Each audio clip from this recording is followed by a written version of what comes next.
notice and I remember from all the times that you were on Art Bell, and I actually grew up listening to you with a lot of joy on Coast to Coast, as well as the Art's several shows afterwards. So it is a pleasure, and if you have been ever on a show with Jimmy Church, you know that he normally does his first-time guest speech, and yeah, your weird modulations come back. I don't know what. Is that better? No. Okay, how about that?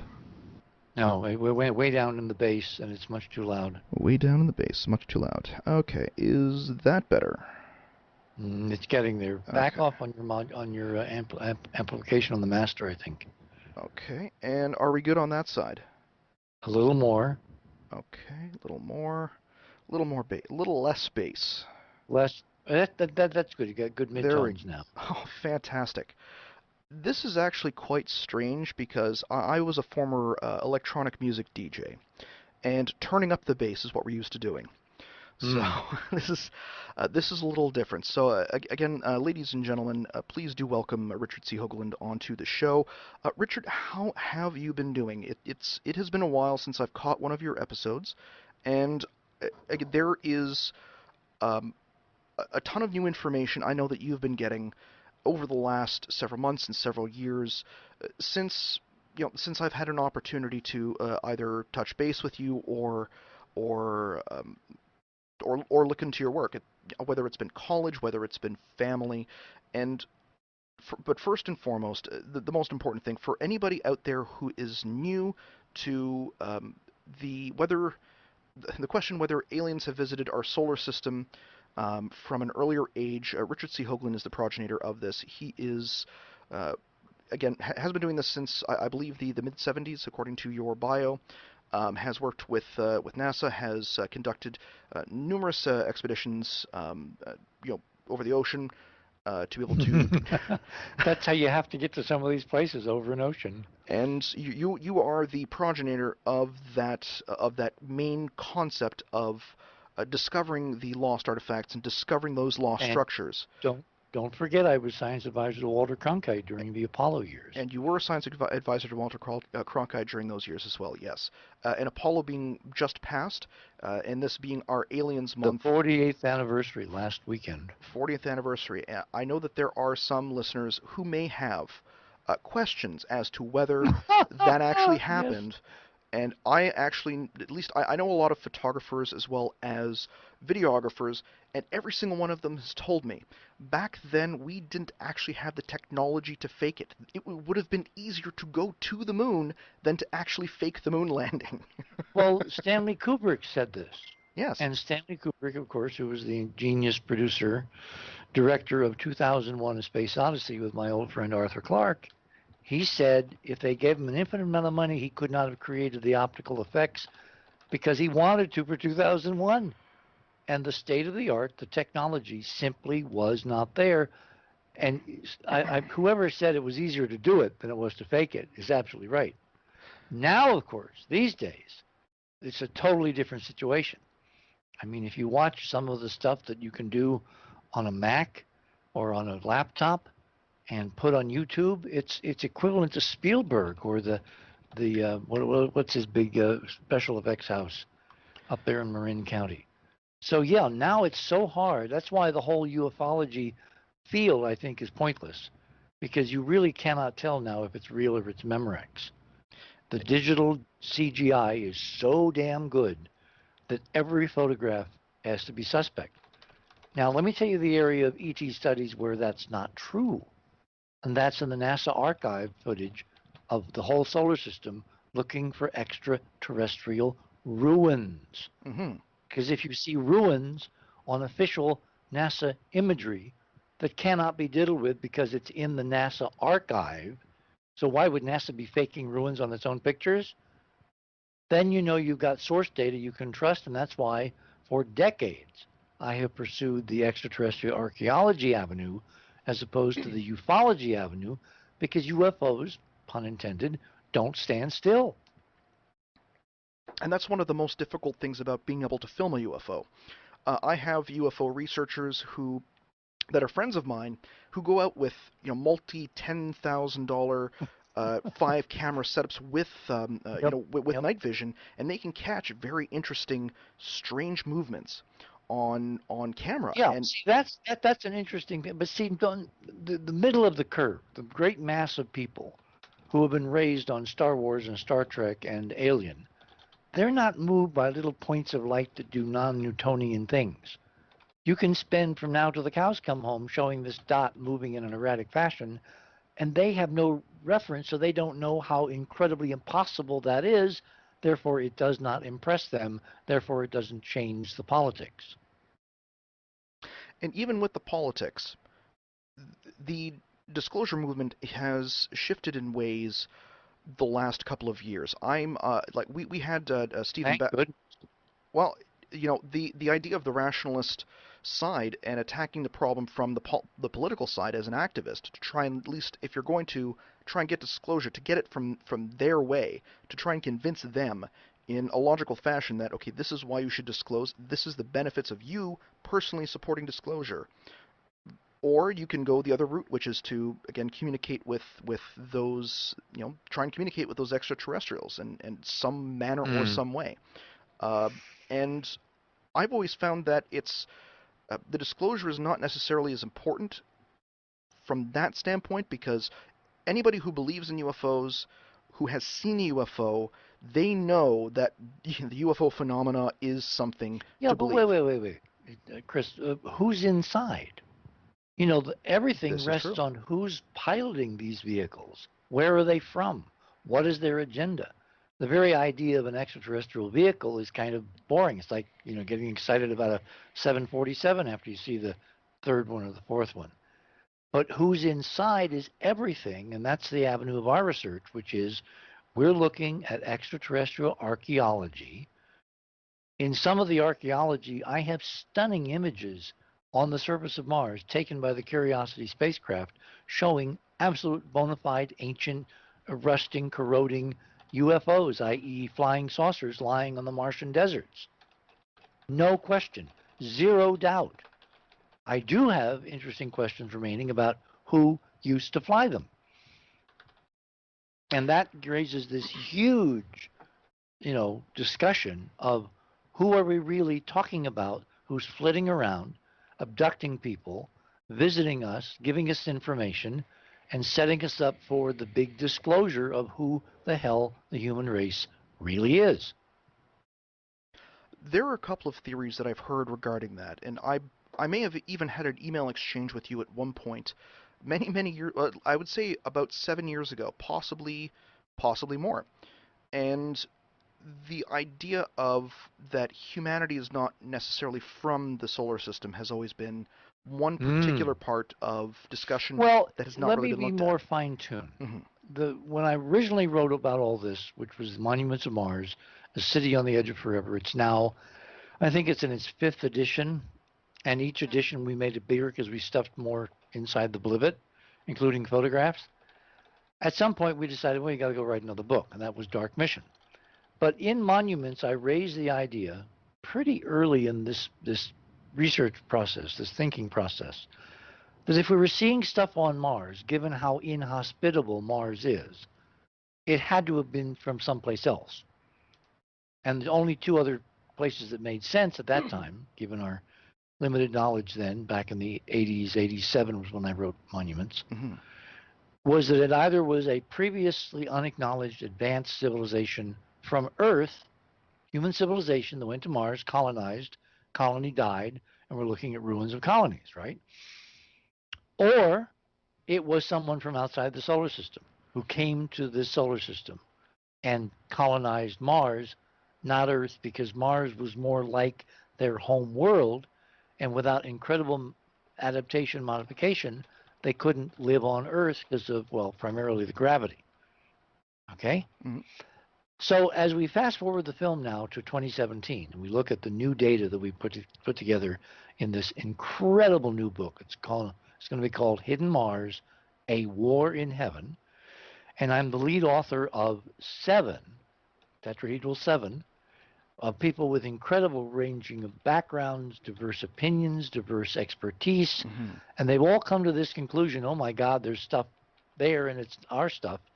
But how they get there and what they think about it and their data, their evidence, is varied all over the map. So this is going to be the definitive everything you ever wanted to know about extraterrestrial civilizations and the human connection to them that you ever wanted to ask but didn't know who to ask of. And that's about to be published, probably before the end of the year. I very optimistically, when we got into this, I thought we could have it out by the spring. And there's so much data there, and it's so time consuming to go through it and winnow out the signal from the noise, because you have to apply scientific principles to any of this. There's evidence, there's a process. You don't rely on sources. You don't, look for sneaky emails from people that pretend to know everything, and you don't go to websites that come up constantly showing the latest thing on Google Maps, which of course is nothing but just noise.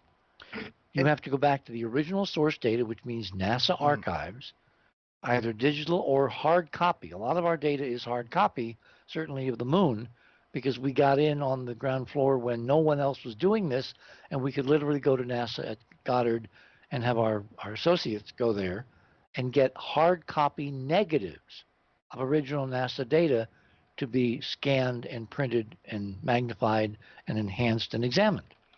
So everything we're doing goes to original sources, which is what was so exciting about the Chinese robotic mission, the Cheng 3 Jade Rabbit mission to the moon back in, 2013.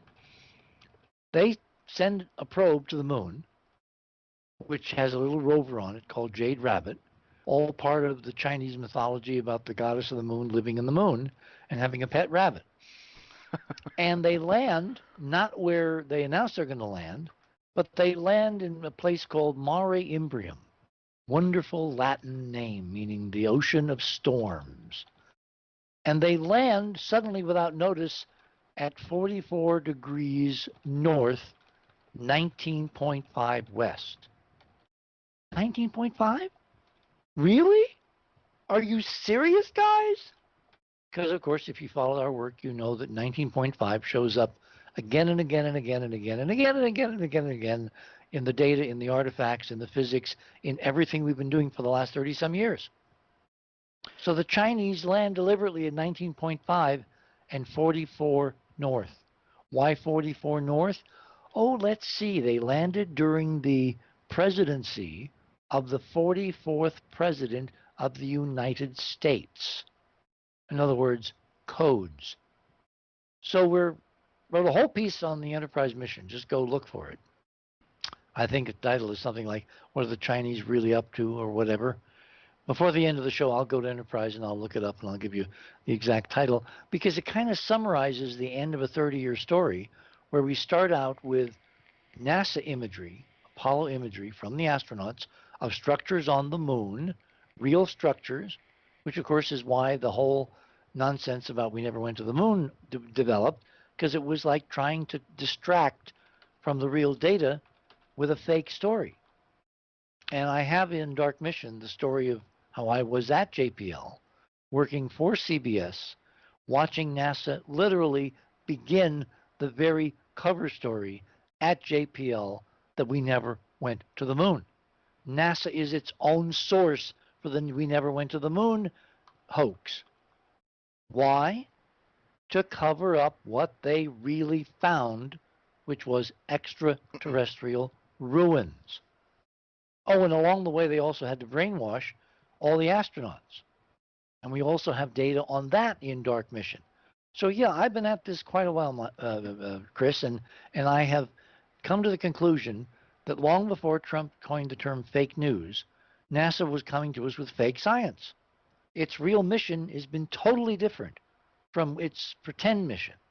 Its real mission is to explore the ancient outlines of an ancient human civilization all over the solar system, while it pretends to be doing civilian science and looking at rocks and measuring radiation. That's the biggest fake news in the solar system, and it's about to be uncovered. I now have a date when it will be uncovered, which I can announce on your show tonight, and I can tell you we're already in the disclosure window. It began last week afternoon, Tuesday, July 18th, during the 48th anniversary of the mission to the moon, Apollo 11.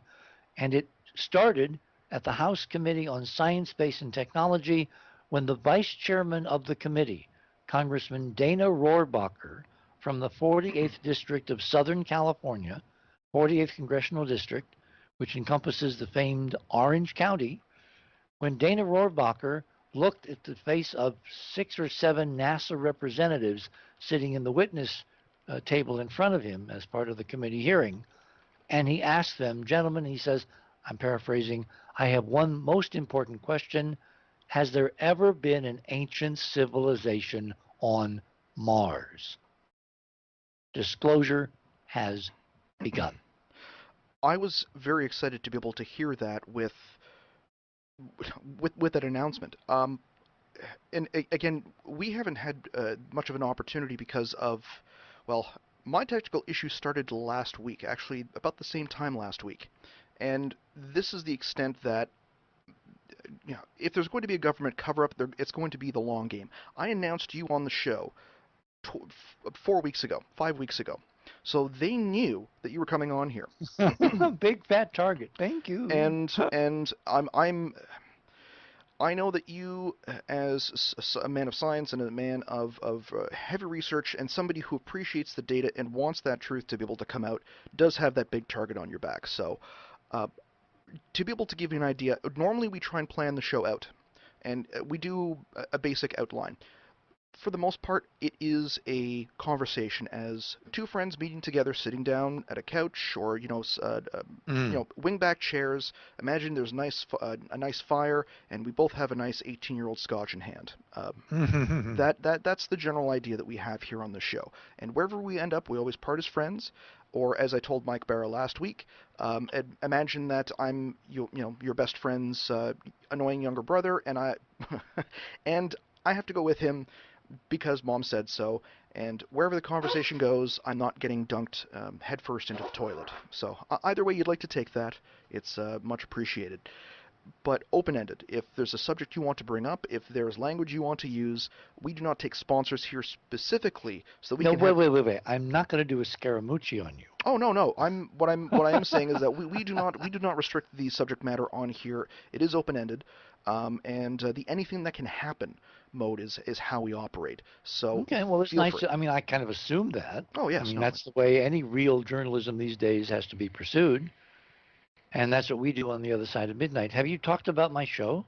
For The Other Side of Midnight, we did not talk about it briefly. I had two of my co-hosts not knowing how bad the technical issues with your side were. So I wanted to make sure the air was filled up and explain to the individuals at home that we were taking care of that.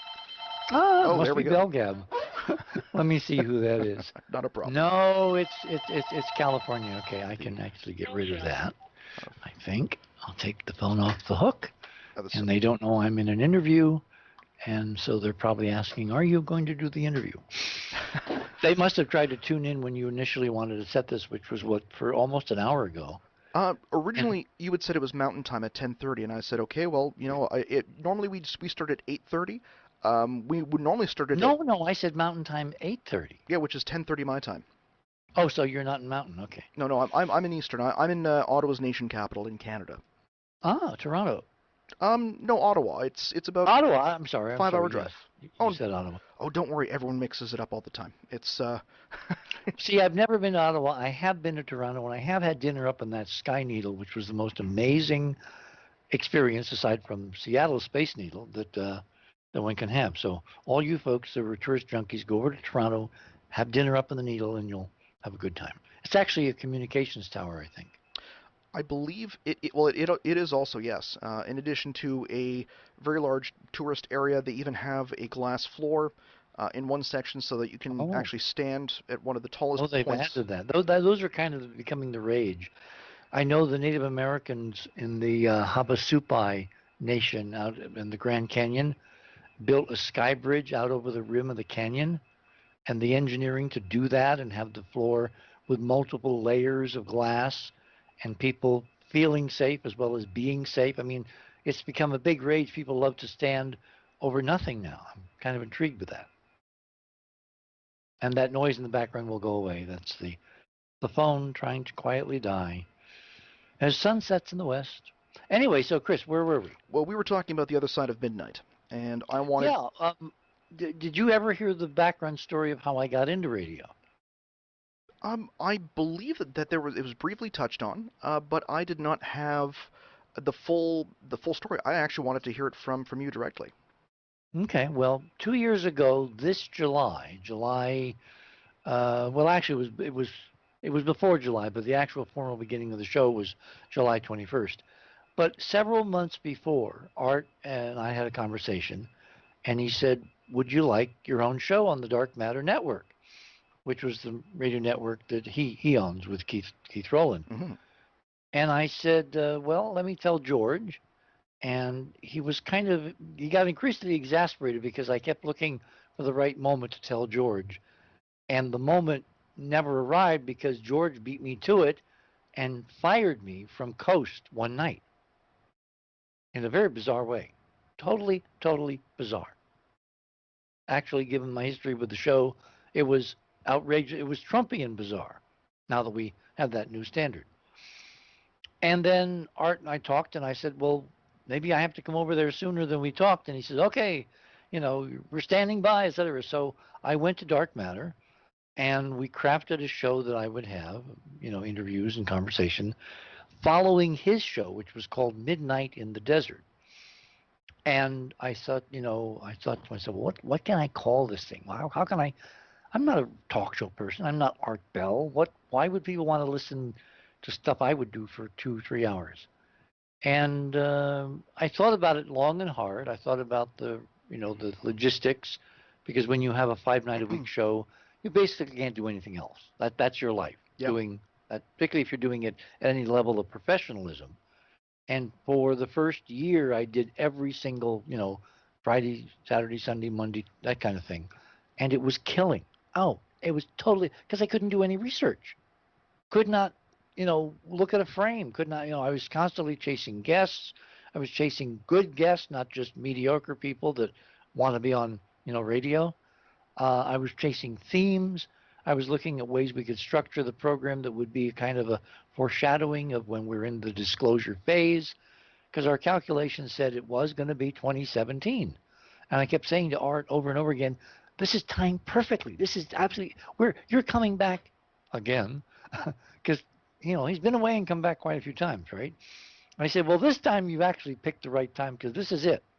And he very skeptically said, "Well, I don't know." And anyway, so as the program evolved, I needed a title, I needed a name. So I'm thinking, and suddenly it occurred to me, why don't we do, he's going to do Midnight in the Desert. Why don't we do the other side of midnight? Which was kind of an inside pun, because I'm not Art. I have ideas that are very different than Art's in several arenas. Like, I think that the disclosure that we're not alone is going to save the human race. Art thinks it's going to, it's kind of different. So yeah, the side of midnight. Well, then the most extraordinary soap opera ensued, involving Belgab, involving Art being shot at by guns, by him leaving the air, by him retiring suddenly again permanently, by us being left at Dark Matter, not knowing whether we were going to have a show the next night, and then Keith sending me a message, "Yes, well, and then instead of putting me on where Art had been, which was the logical radio thing, they took this obscure woman out of nowhere, Heather. Who ever heard of Heather? Who apparently never had any radio experience, and they gave her Art's 5 hours. I mean, can you imagine, Chris? You do a show. Can you imagine doing a show 5 nights a week, 5 hours per night? Yeah, believe it or not, and I'm sure you're familiar with John Anthony West. Yes, of course. We actually By the way, did. how is he? He is slowly recovering. We did a symposium with a slew of a slew of his contemporaries as well as colleagues to raise money, and I played a very small part. And the funneling itself was actually suggested originally by Graham Hancock, Mm. who's been a man that time and time again has gone well above and beyond for his friends and family, and. Uh, like he had suggested it to a family friend of John's, which is Clay Roop, who set up a Fundly, a crowdfunding, and we've been helping him out, Clay out, as I know that Clay's been basically by John's side as much as he could, along with the rest of his family, and we did 12 hours on Saturday. Saturday, Oh so my. and that was the second time. The first one we did in February was about nine and a half, but it was Hmm. essentially a 72-hour day for nonstop, nonstop shot of just like work and getting things going and having like technical issues here and there. And I'm starting to think that with your technical issues and stuff that happened today, plus everything that happened last week, it's like the computers are conspiring against us specifically so It's that not we the can't Chris. get It's them not the computers. It's people directing attacks, exactly. digital attacks against this kind of programming. And the reason is because they've already lost the war. Is this real or Memorex? Now the war is going to be for what does it mean? They, that inevitable they, do not want independent voices they can't control. I mean, look at this attack from the top of the U.S. government now against the fourth estate, against a free press in the United States. Unprecedented, where you get people to doubt the veracity of that which they hear. And of course, you can't throw people willy nilly on the internet because the internet is a cesspool of disinformation. Gosh, trying to keep your head in the internet if you don't know how to sift noise from data is almost impossible. And most people have no background, no training. They read 5 different websites and they'll believe everything they read. That has been one of the crusades that we uh, kind of fight against here on the Den of Lore. Like we are a show that, well, we don't take any shit. We don't deal with scaremongering. We don't deal with fear I call it tactics. I call it fear porn. Exactly. Well, I think I got that term from you using that term. And we, like I'm willing to listen to any idea and listen to any concept as long as there is some rational basis and it can be explained either through data or through logic to try and get to that point. And when it comes to a lot of the disinformation websites out there that are going to say like, okay, well, fear, like, this is what you need to be afraid of. Let's say this person is involved with I don't know, the Queen, who's a demonic alien in league with the Illuminati and the Are you Girl Scout. talking about my friend David? I'm not sure who you are specifically referring to, but David Icke. oh, Dave, oh, okay, I'm sure David's a nice guy, and I know he's a friend of He's a yours. terrific guy and he's an honest guy and he got suborned down the wrong canyon. It's very clear what was done to David. Now David has matured. He's grown beyond demonic queens and all that nonsense. But remember, there are meta messages beneath what people take literally. If you just stand back and you don't take David literally that there are shape shifting aliens amongst us, but you do think about the idea: how would family control their bad cousins on a planet that are out of control to basically tip the scale one way or the other to keep these rabid beings contained to where they don't do damage to the rest of the family? You begin to look beneath the surface of David Icke's ideas to where there is a potential extraterrestrial influence or policy or just look at any Star Trek episode. Look at, you know, Kirk and Spock trying to solve some colony planet problem within the Prime Directive. How do you not let a culture that is definitely not ready for prime time out of the playpen, out of the cradle, without it destroying itself? But if you let them know that you exist, they will destroy themselves. So, I mean, this Ike has raised fascinating issues that are light years beyond the simplistic. The queen turns into a hobgoblin at midnight. And when we're dealing with the idea of hobgoblins or those some of the ideas can be quite fantastical. And it makes it very hard to believe for anybody who says, "Okay, show me the proof. Show me something that is beyond just speculation." And having been in, either advertising or graphic design or developing broadcasting shorts or even just simply selling big screen TVs, plasmas and LCDs for my entire adult life, you get a clear understanding of how these types of technologies work. So when somebody says, okay, this is somebody shifting, or shape-shifting into an alien, and I can look at that and say, no, I've seen that exact same thing before on a pre-recorded, either whether it's CG developed, whether it is just a regular broadcast, and it all comes down Oh, to there's no the signal. possible way you'd No. ever have photographic proof of this, because now with CGI you can manipulate any reality.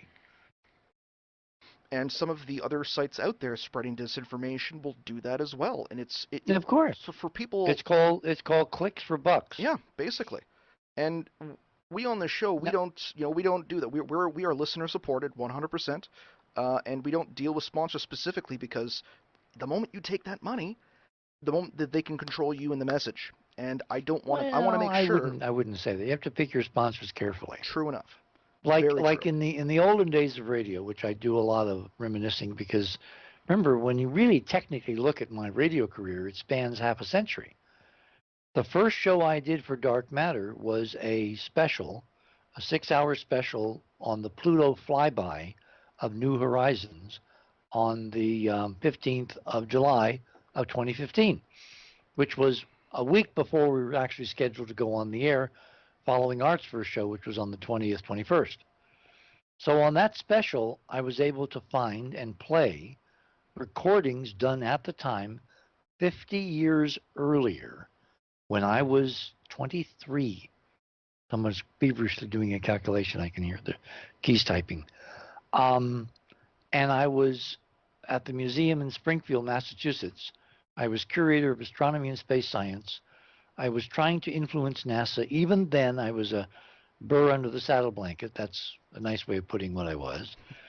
And I got hooked up with this local NBC affiliate in Hartford, south of Springfield, WTIC, in Hartford, Connecticut. And we did a coast-to-coast nationwide special, the only radio special of the Mariner 4 flyby of Mars by NASA on the night of July 14th and 15th in history. And I was able to play excerpts of that program exactly 50 years later to the night and hour, because NASA did this, ritually, as we've proven over and over again. They are working on a ritual clock, a ritual calendar for launches and flybys and landings, et cetera, et cetera. So it was no surprise to me that we went to Mars first in 1965 on the night of July 14th, and we go to Pluto on July 14th of 2015, exactly 50 years, almost to the hour later, because 50 is important in their mythology, and the two planets are connected mythologically, Mars and Pluto is a planet. That's a whole other discussion, et cetera, et cetera. So I've been in this game, radio game, really for 50 years.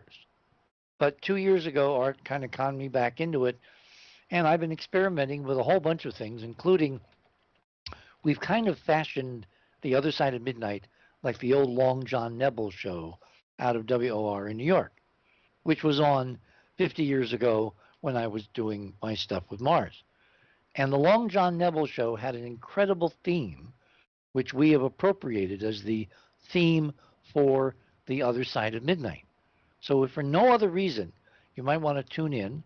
We're on Saturday nights and Sunday nights, on weekends only now, because we got to finish this damn book, and I can't do it 5 nights a week and do the book and do the research and all the other stuff. So we had to cut back. So we're only live now 2 nights a week, weekends, Saturday and Sunday.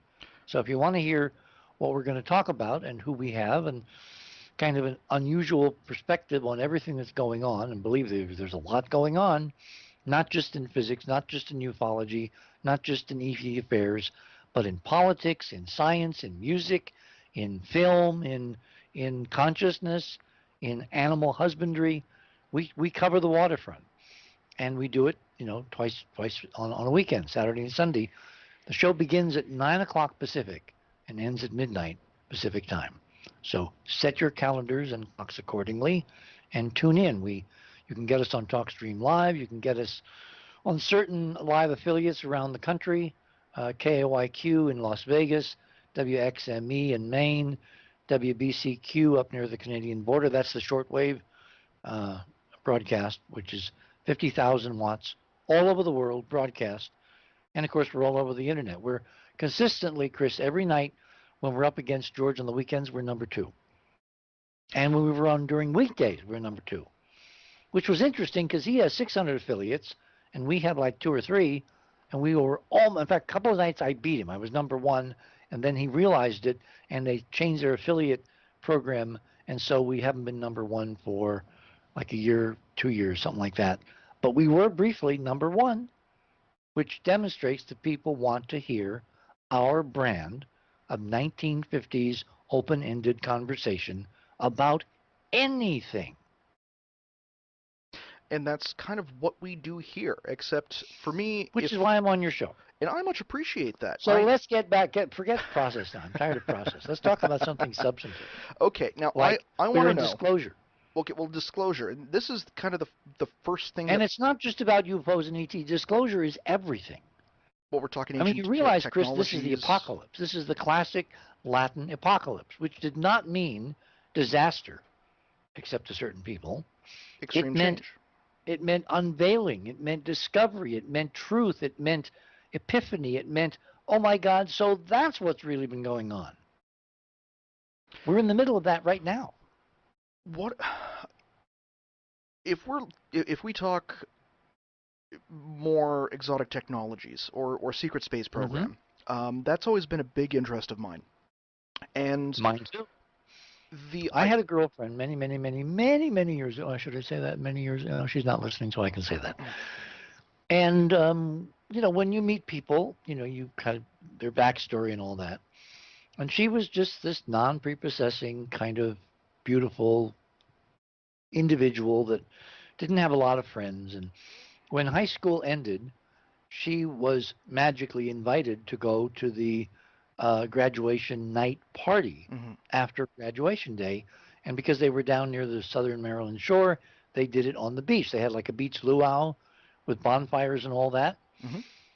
And it was, I don't think I remember the exact date, but it was sometime, well, it had to be in the spring because that's when school would end. So they're all lying there on the beach, and, there's music and there's dancing and there's shadows and there's the usual stuff that happens with high school kids. And then they start seeing one by one a bright star coming in from the east out over the ocean, out over the Atlantic Ocean. It's night, bonfires, night, beach, surf. And the star gets bigger and bigger and brighter. And then it according to her testimony, years afterwards, of course, it gets big enough to be seen, and it's a disc-shaped saucer. And it gets closer and closer and closer. And finally, it comes right up to the water's edge where the beach and the ocean begin. And it quietly settles down on 3 tripod legs. This is a big saucer, like 30, 40 feet across. And then, like out of a scene out of, what's that famous Billy Wilder film? The Day the Earth Stood Still. A portion of the saucer underneath lowers down, also like the saucer in Forbidden Planet. And there's a stairway and a ramp. And it comes down on the sand with the craft sitting kind of half in the ocean, half out, with the surf coming in and out around it. With this glowing disc at night and lights from the interior and all that.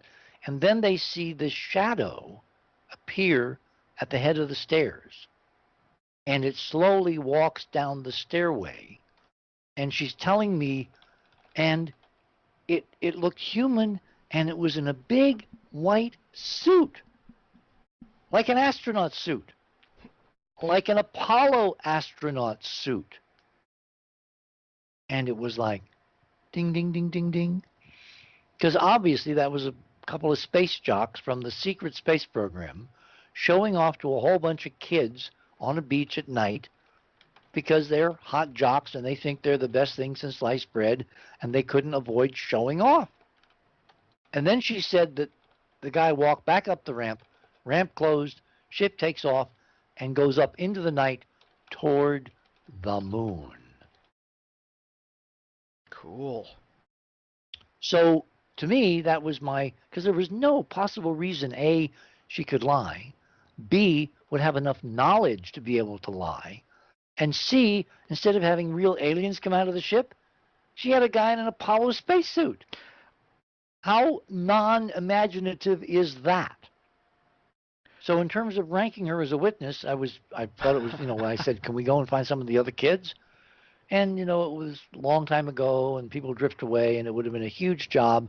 And frankly, events have moved on to where we don't have to prove there's a secret space program. The evidence is all around us. The question is, what's its relationship to the space program that we see? Who gets the short straw? Who gets to fly in the, never crashing spaceships versus who gets to fly in the clunky Saturn V's and shuttles that tend to ruin, an astronaut's life if you screw up? I think it comes down to believability and the ability to... What do you mean, believability? Well, somebody who can keep a secret and then say, I don't know this, and actually not convey that they're lying.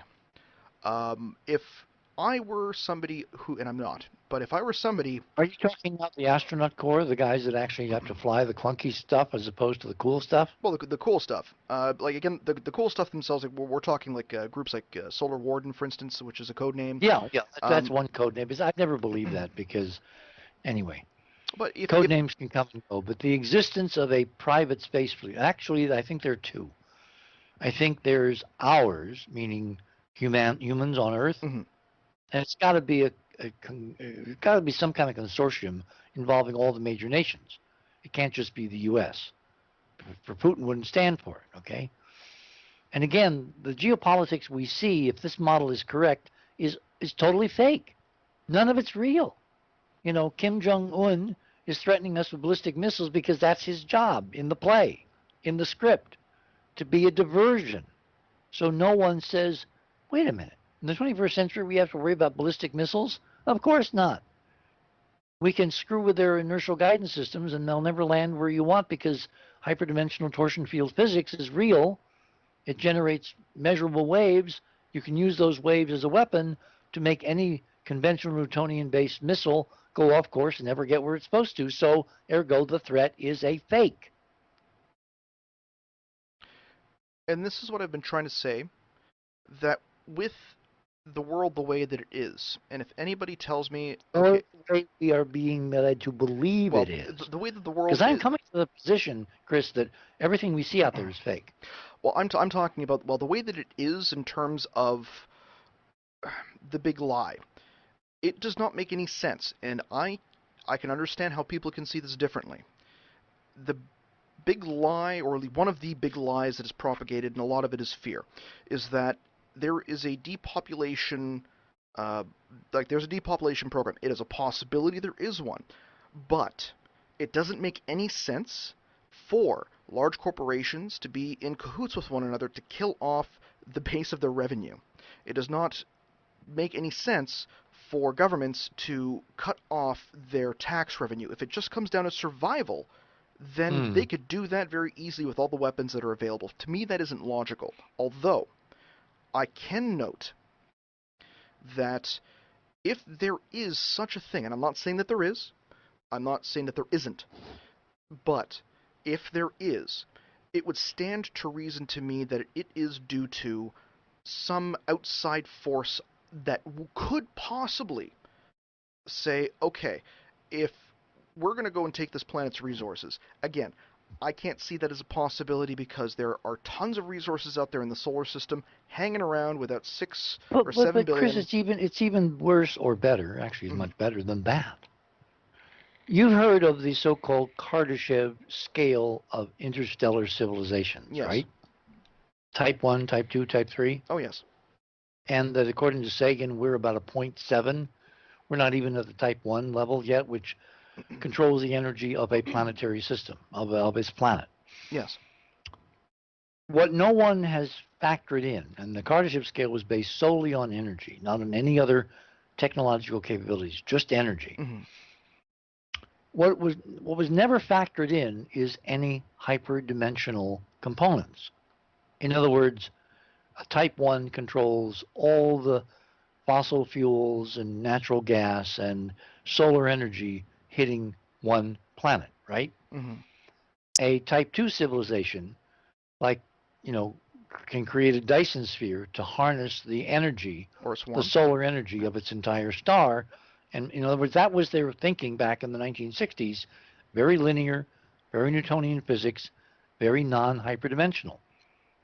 Once you enter the realm of experimental verification, a la the Russian scientist Kozyrev, and our work and a bunch of recently declassified black ops stuff on this side of the Iron Curtain, and you realize that hyperdimensional physics is real and torsion field technologies were used to bring down the World Trade Towers. It wasn't mini nukes, it wasn't explosives, it wasn't thermite, it was pure torsion field weaponry that dustified and reduced those buildings to dust. You're not Megatons of dust. you're not the first person to tell me this. I'm glad I'm not, because a few of us have been working on this for quite a while. It's nice that it's percolated out there. If that technology was used, it means that you go from a Type 1 to a Type 3, which is, in Kardashev scale, could control the energies of a galaxy of energy, 4 to 500 billion stars overnight, like with the flip of a switch. To say nothing of all the other capabilities that come with conquering multiple dimensions, which include things like phasing matter so you pass through solid walls, reading minds, transporting beings miles away instantly, etc., etc. So we're not talking traditional 1965 Kardashev scale cultures. We're talking Arthur C. Clarke. Any sufficiently advanced technology is indistinguishable from magic. We're dealing with magic in the 21st century, controlled by two subsets of the human species, which are probably pitted against each other. One is Earth, post-World War II, and the governments, with the secret space program, because this war is a spatial war, remember, a war in heaven? And the other group is the so-called breakaways, the Nazis who developed this technology or had it given to them, and the odds are it probably was given to them because they were picked as the favorite stalking horse to win Earth for guys out there that we don't really want to mess with, very, very bad cousins.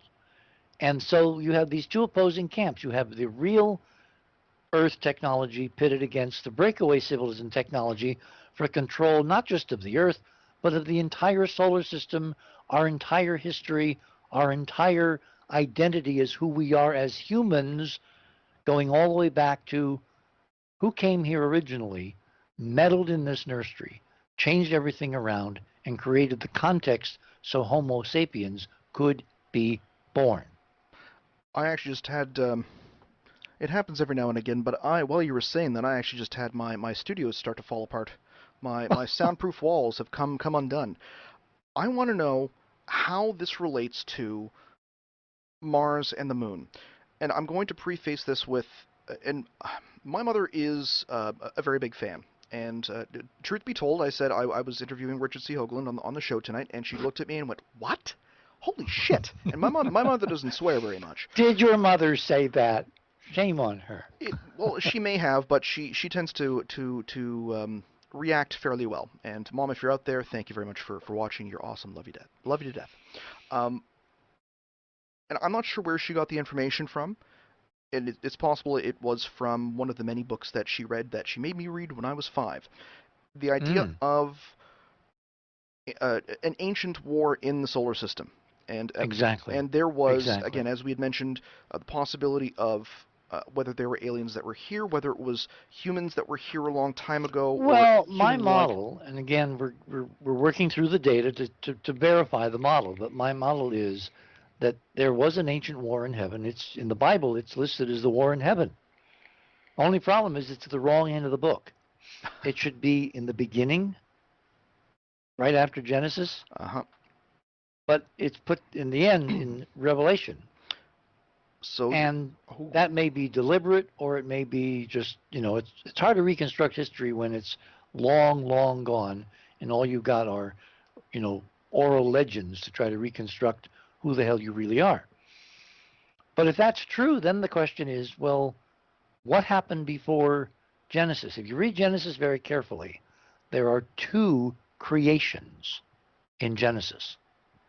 There's the big one, everything, existence. Then there's another one, separated by an unknown amount of time. It's the wrong end of the book. It should be in the beginning, right after Genesis, uh-huh. but it's put in the end in Revelation. So, And oh, that may be deliberate, or it may be just, it's hard to reconstruct history when it's long, long gone, and all you've got are, oral legends to try to reconstruct who the hell you really are. But if that's true, then the question is, well, what happened before Genesis? If you read Genesis very carefully, there are two creations in Genesis. There's the big one, everything, existence. Then there's another one, separated by an unknown amount of time. Because what does God tell man? He tells man to replenish the earth. Replenish? That means build it up from what it used to be after it was destroyed. That implies a catastrophe. That implies a war. So that's the Western tradition, the Judeo-Christian Bible. mm-hmm. You look to the ancient Egyptians, what do they talk to? They talk about the first time. There's a group, a committee, of a secret society, whatever you want to call it, Mm-hmm. called the Shem Su Hor, the followers of Horus. Yes. That goes back tens of thousands of years. Their job is to replenish the earth, to make the first time come again. Weren't the Semshuhor the By the watch? way, before I lose my train of thought, doesn't this kind of ring parallel to President Donald J. Trump, make America great again? Well, I thought America was always great. Me too. I live here. But the 1950s, 19.5, is when things went off the rails. In our model, now this is going to go very far afield from aliens and Mars and the moon and stuff in the solar system and Carter-ship civilizations. The very fabric of reality, kind of like those couple of movies on the Philadelphia experiment, Yeah. appeared to take a fork, appeared to take a wrong turn in the 1950s. It's like the future we're now living is not the future we should have ever lived.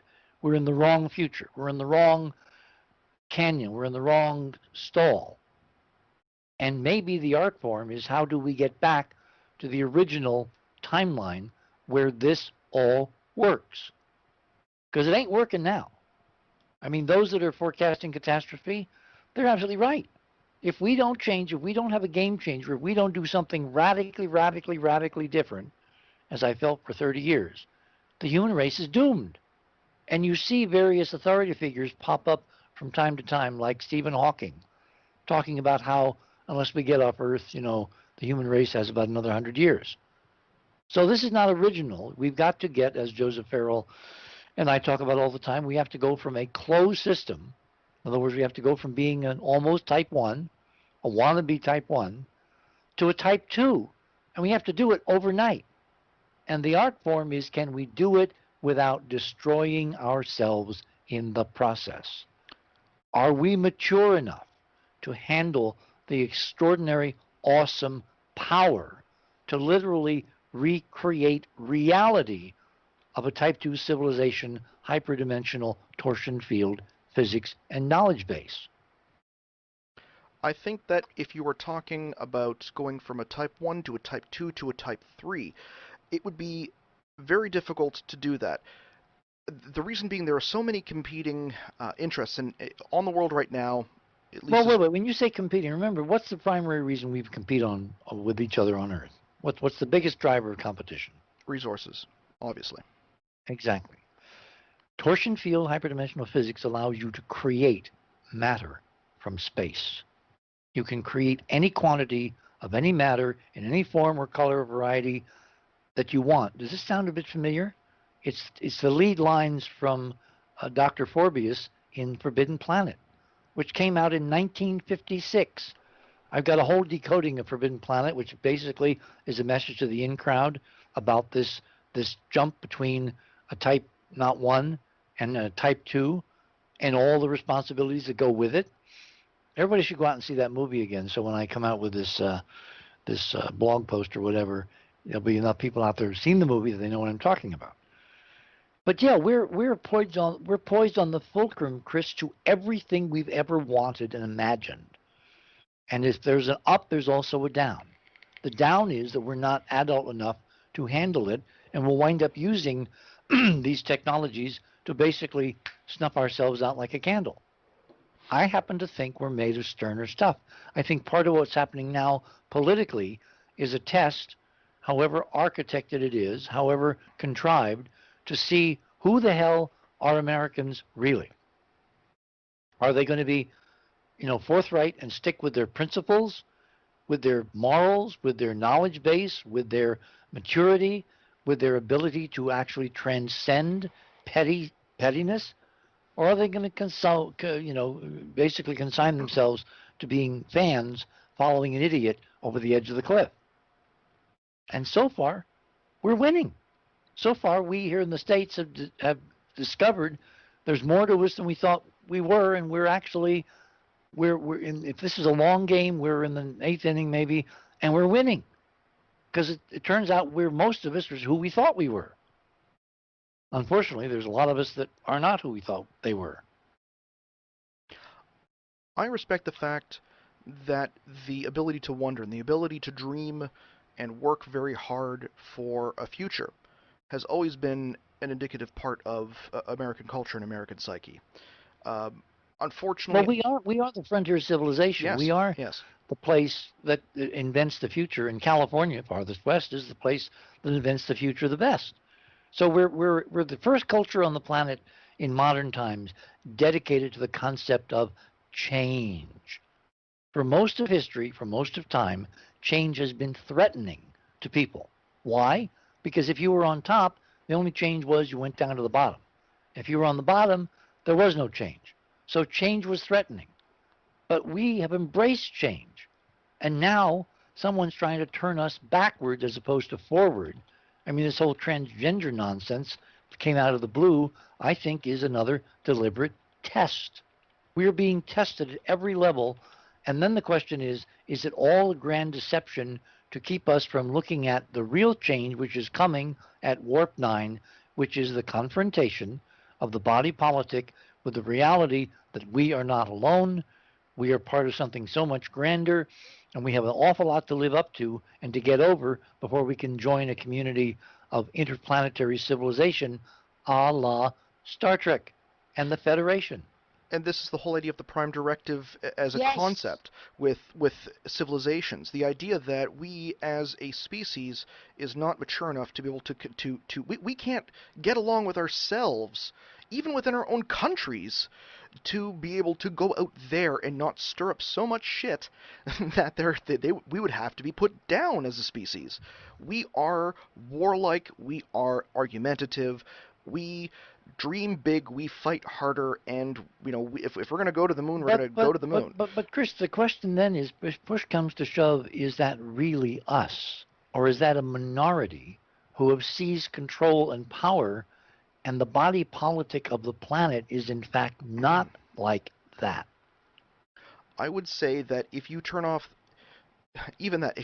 cell phones and internet alone in the United States, watch and see how fast it goes towards Mad Max.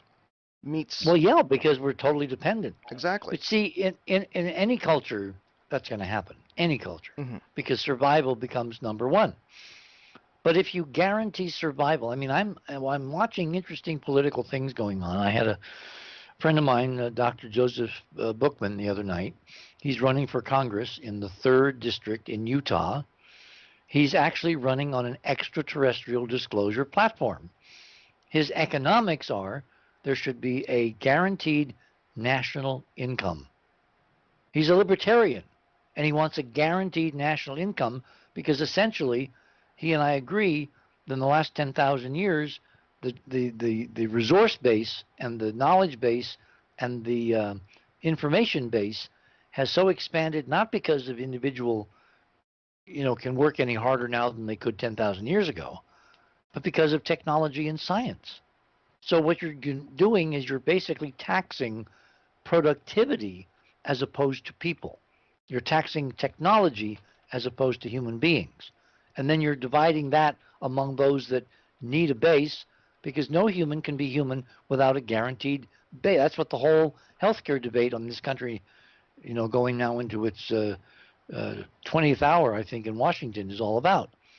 I mean, in the Constitution, we're guaranteed life, liberty, and the pursuit of happiness. Well, what is the healthcare debate over here all about? It's about life. Because without healthcare, you don't live. You die. And we're having this incredible discussion as a society, who is worthy of keeping alive, and how do we keep everybody in the game so they can become who they want and need to be. In other words, we're talking foundations, we're talking floors that are not about taxing people working, but about taxing knowledge and technology and science and infinite energy, which comes, of course, from the hyperdimensional model. And all of this was forecast decades ago by a U.S. president who quietly commissioned a study called the Report from Iron Mountain. His name was John Fitzgerald Kennedy.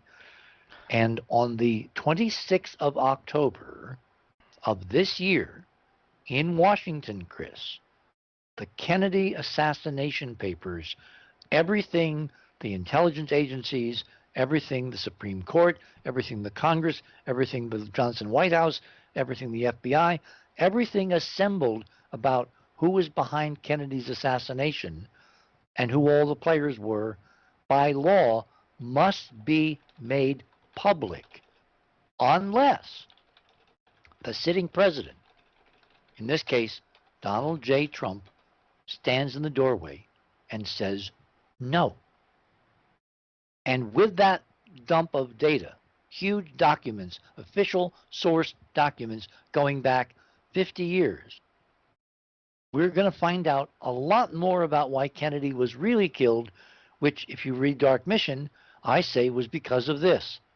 Kennedy was about to announce everything we've talked about tonight up to now, and they killed him for it because he was trying to share it with our arch enemies on the planet, the Soviet Union, to prevent thermonuclear war from wiping out the human race, a la the Cuban Missile Crisis. So that date, mark on your calendars, that is the disclosure date when the you-know-what is going to hit the rotating kitchen appliance. And if we are going to be waiting for this within the next... It's only 3 months. Well, 3 months. Oh, 3 months can be a long time for some people. I've got I've got a kid on the way that's going to be here in October. Try working at this for 30 years, Chris. So let's get some perspective here. 3 months is nothing. Is true. It's going to take us more time just to get ready, because nobody listening to us tonight has any idea of what's going to happen when that goes down. They haven't a clue. Your world is going to change radically. Whether it changes radically for the better or for the worse is up to us. That's what this whole period is about. It's seize the day, carpe diem. Someone is trying to affect the future and infect this whole future transition with fear porn. Our job is not to get lost in the fear, but to seize the moment to make the kind of future we want, given the certitude and the official acknowledgement of every one of these cockamamie ideas we've discussed tonight as being empty. That's our job. That's part of our mission, which we chose to accept a long time ago. That's why all the programs I've done for the last 2 years are part of a database. I mean, if you listen to the archive at Club 19.5, note the number, which you can join now. Between now and August 1, you can join for $5, and you'll be grandfathered in forever, for as long as the show lasts and the archive lasts. But after August 1st, getting ready for what's going to happen in October, we're raising the price to $9.95. Now, what you get if you join the club is you get access to an archive of shows I've done for 2 years trying to prepare people for the radical effects on everything of disclosure. Not just technology, not just politics, not just medicine, but everything. There's a database there, deliberately designed when Art kind of said, wouldn't this be a good idea? And I thought, oh my God, more work. But it's out there and it's available for a pittance. I mean, $5 is a cup of coffee at Starbucks. That's it. Mm-hmm. Now, there's almost 20 days worth so far of archives. If you sat down tonight to listen to The Other Side of Midnight from when I began, you'd be in almost 3 weeks from now still listening. Nobody can do that full time. It'll take you years to go through what we've got out there, and we're adding new shows every single week. So this is the neatest economic investment you will make in this transition that anybody is ever going to offer you. $5 between now and August 1. Join Club 19.5. Go to our website, theothersideofmidnight.com. Look over on the left. There's instructions for how to get to the right link to join. Get in while the getting's good, because what we're going to do as we go through this disclosure process, we're going to give private briefings to the club members that nobody else is going to get for quite a while. I'm just looking at the website now, because you can pay by PayPal, and it's $5 for each of 30 days. This is actually really cool. And it's 16 cents a day. Now, someone very cleverly pointed out when I raised it to $9.95 that comes out to 33 cents per day. And that, of course, is part of the whole hyperdimensional tetrahedral equation. The number 33 being a very interesting number. And I can say, when it comes to numbers, and angel numbers as they're sometimes called, repeating 1, 1, 1, 3, 3, 3, 4, 4, all that. I've actually been seeing those numbers with someone I've been chatting with on Facebook ever since last week, ever since last Wednesday, and it's like up until Saturday, it was just getting increasingly more likely, and then just kind of pitched off again. In anything, whether it was subscribers, whether it was a dollar figure we were looking at online, just 111, 333, 555, 444. 555 I think appeared 2 or 3 times, but like even with distances, like if you've got 3 routes on Google Maps, so that's 1 3, and then you would see, let's say one route has a certain sequence of numbers, and it would be like 3327, and like 3 hours to drive, or like 5.37 hours to drive. And if you looked at each route had one of the sequential numbers if you actually added it together. So there are some things with reality that we don't necessarily understand. Well, this is predicted by the model. I mean, George Norrie for years and years used to say, I'm seeing 1111s all over. I wonder what that means. Mm-hmm. So I sat down one day and I actually figured out what it meant. And when I told him, he was kind of unimpressed, because I guess it wasn't what he expected. But 1111 or any of these sequential numbers are all part of the hyperdimensional 19.5 equation. And I've got a series of slides in a PowerPoint I did in Los Angeles some years ago that actually show step by step how you get this hyperdimensional equation. What it means is not that anybody is doing this. This is the fabric of reality. This is the pattern resonance nodes in reality itself that manifest as these numbers, which are reflective of the underlying reality. That make sense? It's kind of like conscious minds that are aware of these patterns, they're more at the cutting edge, and they're more, let's say, in tune with the new patterns emerging than people who don't notice them. And the best way to be able to describe it, I think I was talking to a PhD in esotericism, Aaron Cheek out in New Zealand, and we were describing this phenomenon. He essentially didn't know there was a PhD in what did you say? Esotericism. Esotericism. Yes. There's a few in the world. He's one of the foremost, and he explained it. Can you tell him about our show? I'd like to talk to him. You know what? Actually, I can get him in touch with you. Fantastic. Now, one way that we describe it is, okay, if you have a grinding wheel and you put it up against metal, and that's kind of either a force going up against the universe, or even just 2 universes parallel to one another bumping up. something like those angel numbers, seeing that 11111, or seeing three sequential numbers like that continuously is kind of like the sparks flying off of that. It's the I'm going to say the Matrix is manifesting in weird ways. You're seeing that black cat in Deja Vu twice, and whether it Mm-hmm. is a simulated reality or is actually having to deal with a parallel universe that is, or somebody's trying to send a message through that parallel universe, or even through that Matrix specifically to get your attention. Mm-hmm. That type of feature or that type of Or it could be effect you trying to get your attention in another in dimension. or in the future. Remember, we don't live in this 3D reality. This is a virtual reality projection of a higher dimensional existence, state space. So if someone, I mean, who would care the most about sending you a message? Either myself trying to get my own attention. Exactly. Because we all love ourselves. So I've been looking at these kind of patterns going back decades. I found the 19.5 pattern initially in something called astrocartography. You know what that is? Mapping of stars, if I'm not mistaken. No, no, no, no. Astro, In astrology, it's astro. basically mapping where you're born versus various angles and alignments and conjunctions and all that. And when I looked at that Oh, data, it okay. was the 19.5s came out over and over again. So that seems, see, 19.5 is the key to understanding this entire physics. That's the code key. If you were going to express hyperdimensional reality in one expression, 19.5 is it. I mean, for instance, Trump, our President Trump, just signed the annual budget for NASA. Guess how much? 19.5 billion. You got it. If you look at mid-latitude electrical currents in the upper atmosphere, both in the northern and southern hemisphere, Mm-hmm. 19.5 degrees latitude north and south. If you look at the upwelling of the Great Red Spot on Jupiter, 19.5 degrees latitude. If you look at the median, let's see, this is a hard one. This is in economics, which I was stunned by. If you look at the equilibrium curve between raising the marginal rates of income taxes Mm-hmm.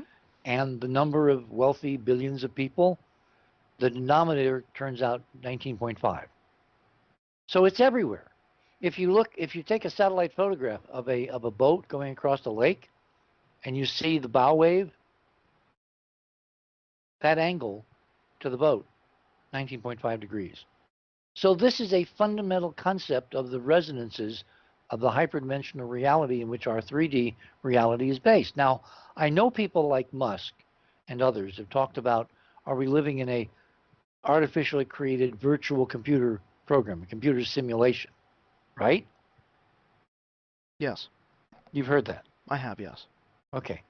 I would propose that the answer is no, and the reason is, in such an artificial reality, why would the same number keep coming up again and again and again, consistent with a physical model of the universe in which that number is endemic to the physics which creates reality? It, I think it also has something to do with uh, it, it tends to lead towards the idea of some type of intelligent design or some type of well, fourth before you jump dimensional. there, remember resonance nodes can be incredibly powerful. This is true. Incredibly powerful. There is order out of chaos in resonance patterns. Look at, you know something called the Chladni effect? I've heard of it. I'm just trying to remember the Colonia effect. I'm going to look this Okay. up.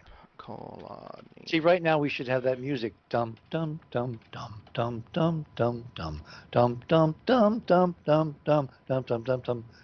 Kind of like, Um, background we have a sandwich. metronome music. Well, we have a sandwich. One fun thing we do on the show is we rate and talk about sandwiches at the end of it. We have a piano track for that, but Ah, I can't use that for this, oh, not unfortunately. too bad. Well, this is straight from Alex Trebek. This is, whatever that show is he does. Because the answer is, this tells us that it's not a synthetic reality. That in fact, and I'll give you one really important example. Oh, and I'm trying to remember which one I want to pick. Ask the question again. Would this not relate to or point towards some type of intelligent design or fourth dimensional being Okay. Well, or yeah. I concept mean, you can construct? imagine we're all part of some kid's science project, and he or she is imposing this pattern on our Oh, synthetic universe to see colon. how Okay. we respond. But since 99.999% of people are oblivious to this pattern, it's like, what's the point? It's like Collider figures the running the bowstring along the Yeah, the edge of a metal Chladni figures. plate. Well, Yeah, they're yeah. part of this pattern because if you take a drum, like a drum head, or you take a metal thing like a cymbal, and you suspend it so that it's suspended from, like, the edges or one point in the middle, and then you sprinkle sand on this flat surface, and you make it vibrate. You make it vibrate by either tapping it, or you make it vibrate by drawing a violin bow down past the edge of the metal plate. Hmm. It will create these stunning geometric hyperdimensional tetrahedral torsion field physics patterns on the plate. So it tells me these patterns are endemic in the fabric of the field itself. They're not imposed by some artificial tinkering. They're endemic to the reality, the physics of the reality we're in. Now, you can get very existential and say, well, is that some kid's, backyard science project in a higher dimension? At that point, there's no way I can think of it right now to test that. So I'm looking at the natural model that the universe basically, it goes from non-awareness to awareness. It evolves. And it has an infinite amount of time to evolve infinitely. And we have no idea where we are in that evolution, because it probably bifurcates into smaller and smaller sub-universes also vibrating in that resonance node. So it's an infinite replication pattern. And ultimately, we'll all wind up realizing this is true. But until we do, we're having a lot of fun getting there. It's called life, or more than one.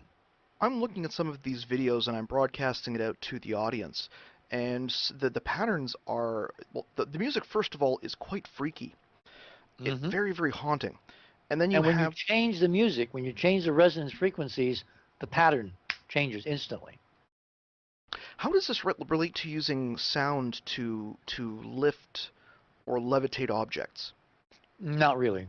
No. When we did the special on NBC on the secret of the Sphinx with Boris Said and Paul, I forget the producer's last name. We actually had a sequence where we were talking about the moving the stones to build the Great Pyramid, Hmm. and some of the ancient mythology talks about sound and resonance, and everybody has misappropriated it because they're not talking about sound as we hear it. Remember, as above, so below. Resonance nodes in the ether in the torsion field are equivalent to resonance nodes in a sound wave that you can listen to. It doesn't mean you can use sound to levitate massive multi-ton blocks. And the biggest thing we were able to, with the most interesting NASA technology we could find, could levitate a little micro dot of styrofoam and just hold it suspended. We If you we've had a bigger mass, if you dumped enough sound waves in to levitate it, you would melt it. The energy would simply be absorbed, and it would become a sudden levitating blob until it splattered all over the chamber. now So no, you cannot okay. use sound to replicate true anti-gravity, but you can interfere with gravity, which is waves, in the torsion field, and you can negate them, and therefore you can change inertia and mass and gravity by using the torsion field technology, which of course is being done in the so-called secret space program, which is how they get heavy things to fly. Isn't there a methodology that has been talked about? I know that there is the Mercury method. There's the that obscure element that Lazar has talked about. Um, there's also the electrogravitics, which has been discussed. In your opinion, which of those three technologies is actually true, or is it all disinformation and there's something completely different out No, there? I think they're all true, but we're looking at the old classic problem of how many guys blindfolded touching an elephant can tell you the real picture of the elephant. Yeah. Every one of these disciplines is a part of the picture, the real reality. Electrogravitics is a part of how to create anti-gravity. Using liquid mercury is part of how to create Vimani and anti-gravity, et cetera, et cetera. The one I'm really partial to right now is the M drive. Have you heard about the M drive? That is the one that breaks the laws of physics. It essentially shoots out electrons. Well, they all do. All Well, those things we just talked about would break the laws of physics. Forget physics as we think we know them because A, they're wrong, and B, they've been suborned. The physics we've been allowed to know is just enough to keep us down on the farm. It's not how the universe really works. We've had Robert Bivol on the show. I think it was episode 31 or 32. This is, oh no, it was 31. And we had discussed, it was an impromptu interview, Right. and we discussed his work that's coming up, that's released at the end of the year, and he's been doing a lot of work with, theoretical physicists and scientists to. Who was this? Robert Bivol. Yeah, right, Robert. And his idea behind the pyramid, and I'm going to touch on this because we do a lot of ancient history on the show as well, is that the pyramid may have been not necessarily a machine itself, but it could have been a very advanced 3D blueprint, as well as a puzzle to test our own technology level. No, wait. I missed some of that because Robin came in. She just came home. She said, "What are you doing?" Miming, because I'm on the radio. So I'm trying to tell her without telling the audience that I'm talking to. So you go back to Bivol. Bivol has, of course, worked with Graham Hancock on the pyramids, on ancient Egypt, et cetera, et cetera. What kind of technology was he talking about? He was stating that it's a possibility, and we had a discussion where I was talking about the pyramid possibly being a machine. And it is a machine, unquestionably. Okay, now and the guy who's the real pioneer in this area is a guy named Chris Dunn. Robert is kind of late to the party when it comes to acknowledging the pyramid might be a machine. He doesn't actually. But it's a hyperdimension. It's not what Chris Dunn thinks. It's much more extraordinary. Well, this is because Chris Dunn is using 19th century physics Yes. to try to explain within the Newtonian paradigm how it could be a machine.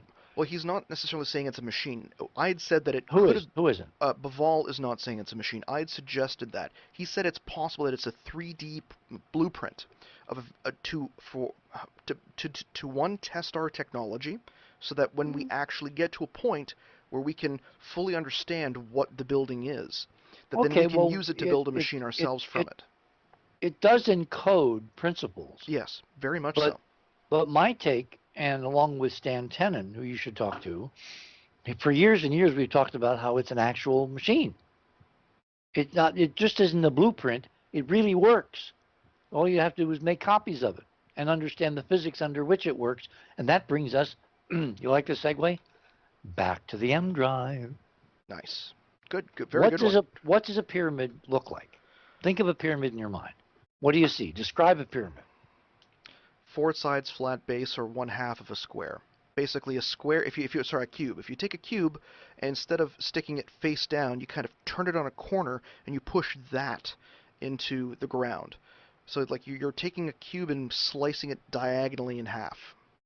Okay. It's a raised geometry with angles extending from a ground plane up into the sky, meeting at a point, right? Correct. Okay. Now, if you simplify the corners, what is a pyramid? Forget the corners. Get rid of the corners. A sphere. No. Sorry if I'm getting rid of the corners. It's a cone. Oh, okay. Oh, okay. It's a yes, cone. Around. It's a cone. Around. So a cone and a pyramid geometrically are the same. All right? Okay. Yes. An M drive is a cone or a pyramid made out of a conductive metal, copper is usually used, sealed at the base. So nothing gets in, nothing gets out. Except they put a little port in one side and they pump in microwave energy, radio frequency, high frequency radio waves. And they rattle around inside the cone or the pyramid, and the damn thing wants to move in the direction of the tight end of the cone.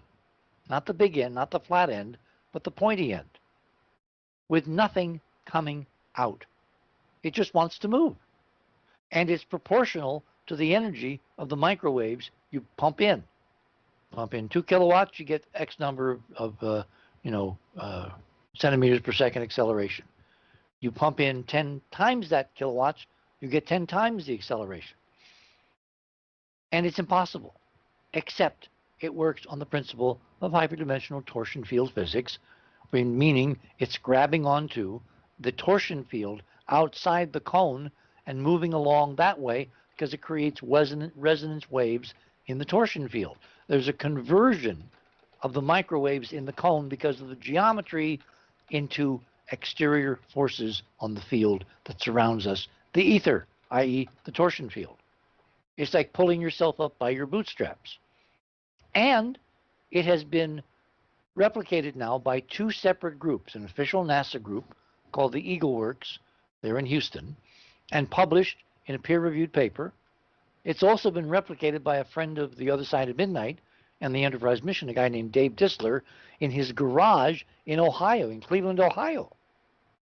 And we funded, as part of raising money through the show, enough crowdsourced funding so Dave could buy the right test equipment to build an M drive that worked and then measure the results above the noise. How is that? What were the major results? Was it exactly as it was proposed, or were there any weird effects, or maybe it worked better than you had actually expected? No. The effect itself was weird. I mean, this actually came from the work of an engineer in Britain named Roger Sawyer, who worked for a telecommunications company that made satellites. And according to the story, Roger noticed that even when they weren't using the engines in orbit, you're in zero gravity, right? When they weren't using the engines, only using the microwave feed horns, there were anomalous motions on the satellite, on the spacecraft. And he figured out that, maybe these microwave horns were acting like some kind of rocket thrust way above what the light pressure or electromagnetic pressure would calculate if you actually use ordinary electromagnetic calculations to try to limit out how much pressure would move the satellite by how much. So he started doing, experiments on Earth in a lab, got some major funding from a couple of aerospace companies, and then, of course, as everything happens in this universe, it all went black, it all went dark, it all became classified. And you've had little bits and pieces of data pop up that other governments are looking at, like the Chinese. There was a very interesting physicist outside Beijing who built a version of Sawyer's M drive, big copper cone dumping microwaves in, and got really much more thrust than they expected, and then all that data went dark into the black. So it's interesting that the NASA experiments and the Disler experiments have not gone black. We now know the damn thing works. Now that, of course, is your Type 2 revolution, Chris. This is a Type 2 technology, because not only do you have thrust out of nothing, you just dump electricity in and you get thrust. Well, that takes you anywhere you want in the galaxy, in the universe, with no fuel. Zero fuel. The fuel is the field around you, the field, the torsion field. And here's the corollary. With this M drive, you also get infinite energy. Ooh. Let me repeat that. With the M drive, you get infinite energy. Now, there's a primitive way to harness that, and then there's a very sophisticated way. Let me give the primitive way, okay? Thought experiment. You've got a rod sticking up out of your lab table, right? Mm-hmm. On the rod, you've got a horizontal bar, okay? On the horizontal bar, and the bar can rotate around the rod 360. So it rotates horizontally. On the end of the bar, you put an M drive pointing in one direction, and on the other end, you put an M drive pointing in the opposite direction. And you turn the power on, and the bar slowly begins to rotate. And it rotates faster and faster and faster and faster and faster and faster and faster. And in the middle, where the slip rings would be to feed the current to the M drives, you have a little generator. And you pick off the electricity that you're making by spinning the M drives by dumping electricity into them. And when you get the rotation up fast enough, you will produce out of the ether, out of the torsion field, more electrical energy than you're putting into the M drives, i.e., it's perpetual motion, it's forever drive, it's forever electricity, it's infinite energy, it's the key to remaking all of reality, and it's within us now in the 21st century because I know 2 models that exist that could be configured this way. So stick them together and let's get some free energy. I got a big plasma TV that could use some power. The point is, we're in the revolution. Do you get it, Chris? We're in disclosure. It's not going to be a clarion call from the White House with Trump sitting there with a dour expression on his face. It's going to happen regardless of what he does, unless he adamantly refuses to make public the Kennedy documents, in which case the river will just flow around him, because the M drive is real. Other technologies are real. Have you seen the quantum beaming that the Chinese have been doing from satellite to ground? Yes, and that technology is going to change. Like we're going to hit a singularity in terms of technology very soon if we haven't already hit it. You got to get off the planet. You can't keep all this stuff on one little spit of dust. You got to get off the Earth. We have to colonize again the solar system. We have to reach out and find the libraries. We have to go to Mars and, replicate Rohrbacher's question, except we will be the new civilization, following our great-great-great-great-great-great-grandmothers who grew up on Mars and at some point came back here. We are the Martians. And I can prove it, and I will prove it with my 6 other authors in Hidden Mars, A War in Heaven. And when is that book coming out? Good question. When it's done. Like all good, fine wines. We are self-publishing. We're not held, captive by any commercial publishers. It'll be ready when it's, as my grandmother used to say, when it's steamboat time, you steam. We're not going to put it out there till it's ready because we have to document all these amazing, absurd things to make sure that the critics, the paid trolls, the skeptics can't tear it apart. And I've noticed when it comes to the paid trolls, and I actually had to at least hint out there that the technical difficulties were, again, giving the signal to the fans and listeners out there that if there's technical difficulties, it is for sinister reasons, because they're going to try this. No, it's not that we're klutzus. It's not that we don't know how to twist the dials. It's because somebody doesn't want this message out. Because the war is now not about is it real, it's about what does it mean. Now, why would they be the idea of extraterrestrials off planet, being in the solar system, whether it is the moon, Mars, Phobos, Deimos, or even like Venus, for instance. And I'm not sure how much work has been done with Venus. Hard to get through that cloud cover. But why, if there is so much information that is out there, the idea of slowly releasing it to get us used to it, I can understand. But why would they not want to say, okay, so 150 million years ago, or 200 million years ago, there was a race that lived on this planet? Is it the idea Well, we don't have to go anywhere near that far back. We've had, after the big experiment, which was somewhere between 600 million and about 66 million years ago, is when this experiment flourished, the big Type 2 experiment. Then there was a war. And you raised a suggestion earlier, was it aliens? No, I think it was us. I think it was a civil war. I think we failed our first big test. We could not handle the godlike abilities in 3 dimensions that torsion field hyperdimensional physics gives us. The question now is, are we getting a second test? Are we going to fail that test? Or are we going to graduate and get on with the rest of this experiment, which is to meet the Federation and become somewhat like Star Trek with all kinds of extraordinary possibilities, with every man, woman, person, child, dog, cat, whatever, able to live a decent, humane life, because the least of our worries should be energy and resources. For us to get off planet, should we be waiting for Elon Musk? Should we be... No. As Heinlein said, once you're in orbit, you're halfway to anywhere. If the M drive is what I think it is, the M drive is the key to democratizing the solar system, and God knows, maybe even the stars.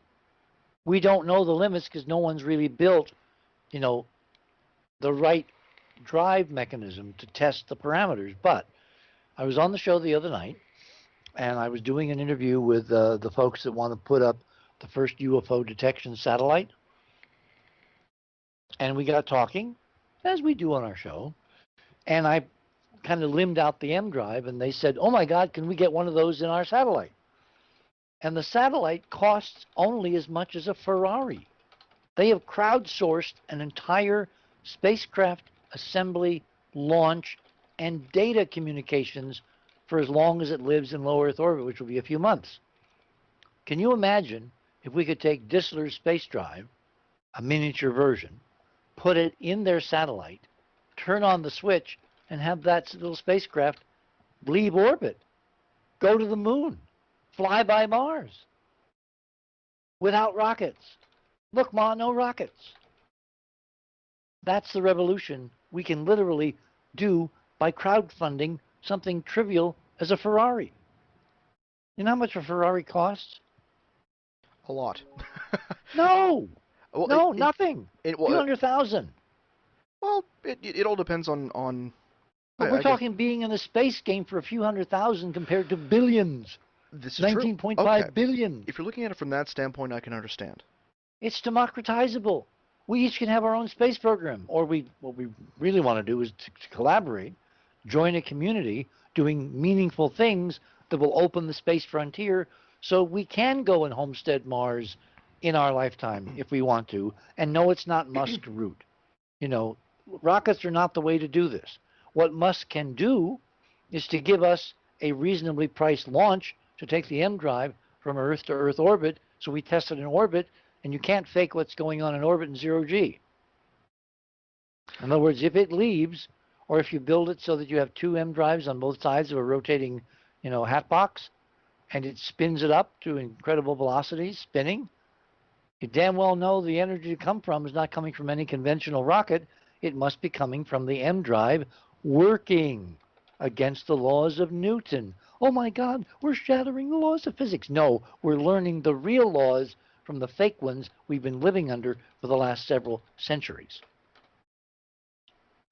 I have one question that is coming from. Just one? Well, we have. Sorry. I've been asking a lot of questions as I've been seeing. I've been pulling information from the. Oh, this is coming from the web. This is coming from the web, and Super. I know that we're getting close to the end of this segment. If I and you're a married man. You probably understand what it is to come to bed too late. So. Yes, I do. Okay, well then. I have to make sure that we can, or at least I have to make sure the continuation of the show. I keep forgetting you're back in the Eastern time zone. It is so Eastern it's like what 20 of 1 there? It's a 12:43, and we still have the one last segment to be able to do, and okay. I want to make sure at least that I can say that with this, after this question, I do have to have you back on this show at some point because oh my goodness, everyone the entire time has been going absolutely insane as far as chatting back and forth with the information that you're providing. And look, if they want to follow all this after your show, all they have to do is join Club 19.5, because this is the raison d'etre for the other side of midnight. Going back to Long John Neville, where, I mean, when I was a kid, I used to listen to him on WOR under the blanket because my mommy wanted me to go to bed, and I didn't want to go to bed. And I got hooked on this idea that, oh my God, reality is not what they tell me it is in daytime. Turns out that's reality. Daytime is the fake. Nighttime is real reality, and all the crazy stuff that Long John talked about, and Art Bell talked about, and George has talked about, and all the other people that have joined this party, that's part and parcel of the real reality. And your guide is going to be join Club 19.5, and you're going to have a front row seat, not only in watching it unfold, but in making it unfold, like funding an M drive for space for this satellite group that wants to put it up into orbit by the end of the year. Now, speaking of future technology. So what was the question? Well, this is what I was trying to segue myself. I don't have your experience, so please do forgive me. Um, and I'm talking on the radio. It's we've only been on the air for about a year at this point, and in the next year, who knows what can happen, such as D-Wave computers, as well as artificial intelligence. I would love, and the listeners who are sending in these questions would love to get your opinion on that. It may not happen next year. I mean, there are some limits just because you have to kind of get an industrial base that can work in this new level of technology and precision. But when I see what the Chinese are doing with quantum computing and, teleporting what quantum states, that's a forerunner of the transporter. I mean, I kid you not. And the problem, how do we get from you know transporting a quantum state to transporting a person? That's probably, well, it's hard to predict because remember, the future is not linear.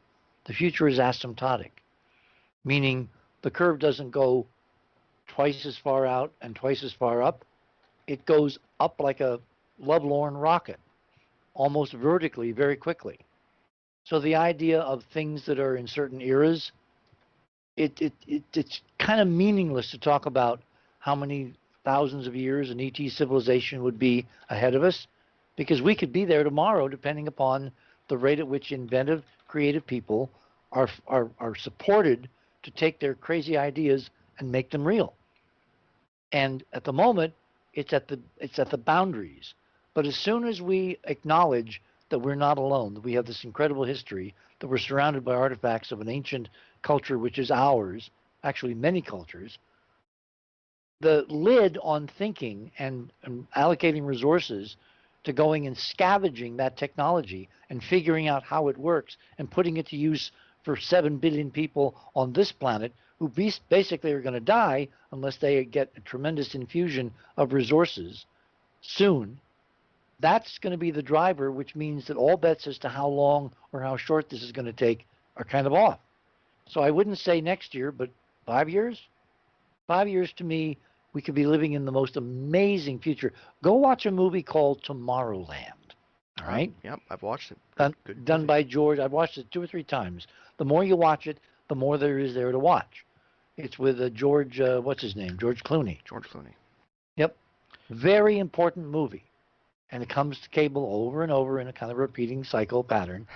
Tape it, get your friends to watch it, talk about it, because the ending is really important to pay attention to.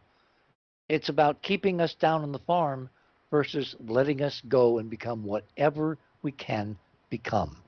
Live long and prosper. And with that, I'm going to once again thank you very much for your kindness and for your time, Richard. It's been fun. We got to do it again. Definitely. And stop with this sir business, Chris. Come on, we're both in the same business. We're trying to create the future. Remember, we're not going to walk into it blindly. The mission now is to create the future we want. That's what the physics has been telling me, that this is not just a battle between various visions of the future. This is a battle for who's going to control it, and we don't want the one that they want to control. We want our future, but we have to work for it. And that means we have to get out there and proselytize and tell more people that the fake news that Trump keeps talking about is not just about politics, it's about everything, including probably Einstein's theory of relativity, which has limited us to the solar system since the 1900s. Maybe that's not totally true or true at all. And if not, we can go to Tabby Star and find out what's really there in our lifetime. And in that lifetime, we hope to be able to go there with you, and I hope to be able to go there with you on this show, and that's a very excellent subject to be able to start off with. Richard, have yourself a wonderful night and a great weekend. It's much appreciated. Well, thank you, Chris, and please invite me back. Oh,